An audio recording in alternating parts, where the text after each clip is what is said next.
Hey everybody, since I'm not in school today, I'm going to record a video for you to get the lesson that I was hoping to teach. Let me scoot back here just a moment.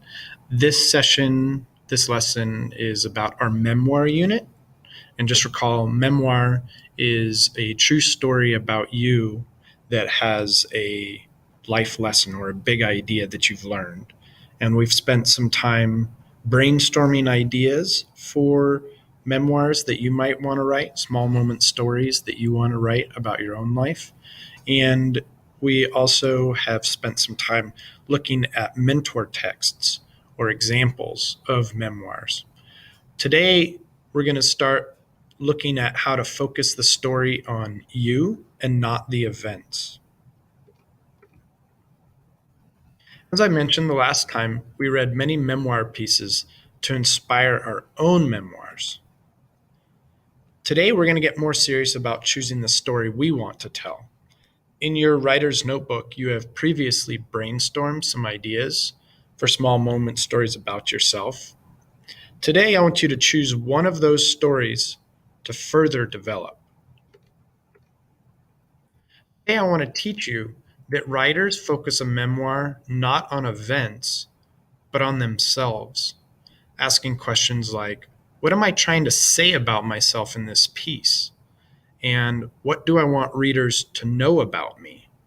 That's really what makes it a memoir. It's also what makes it interesting for the readers to read. As you have been planning and drafting your memoir, we've been thinking about the big idea you want the reader to understand about your story. We need to make it really clear what the big idea is by using statements that show that big idea. Here's an example. These four different statements are really useful. I want you to look at your memoir idea and choose at least two of these prompts to help push your thinking to your big idea. So, for example, if we try number one, we could say, and I'll use my memoir as an example, the one that I was telling you about the bullies coming to see me at the park and trying to take my basketball. Number one, I might write, I used to think that it was okay to hide from bullies. But now I'm realizing that if you hide from them once, they'll just keep coming back over and over and over. So you see how I used number one to put my own story idea in there and to build my story out a little bit more. Let me try number three with my memoir idea about the bullies. So, number three, some people think that bullies aren't really a big problem, but I believe that bullies can have a big impact on people's lives. So, you see, I just used number one and number three to push my thinking about my big idea.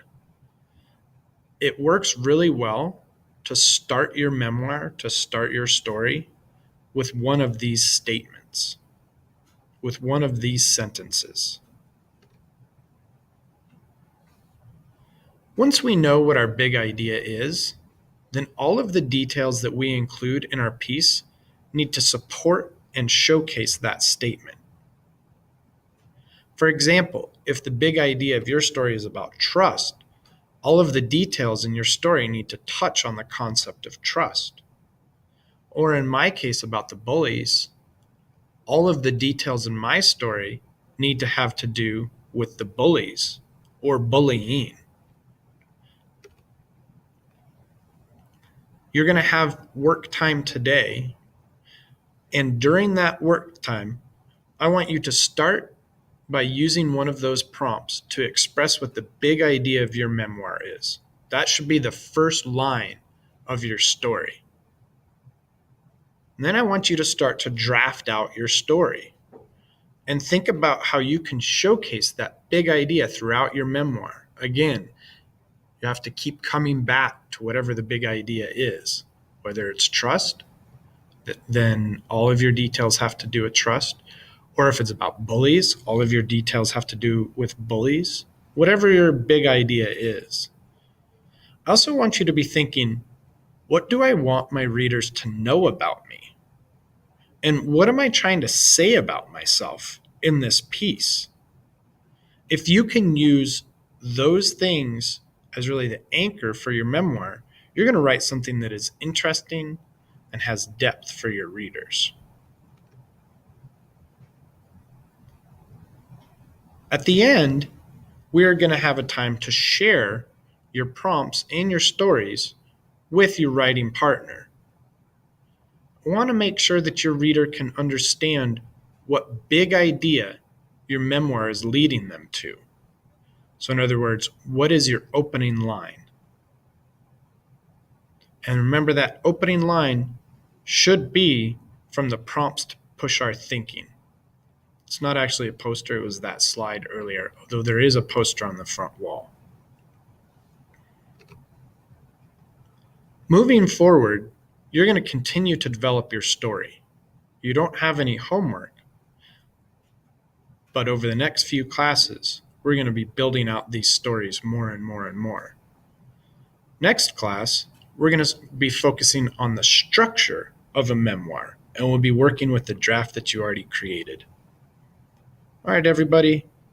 Thanks, and I'll see you next class.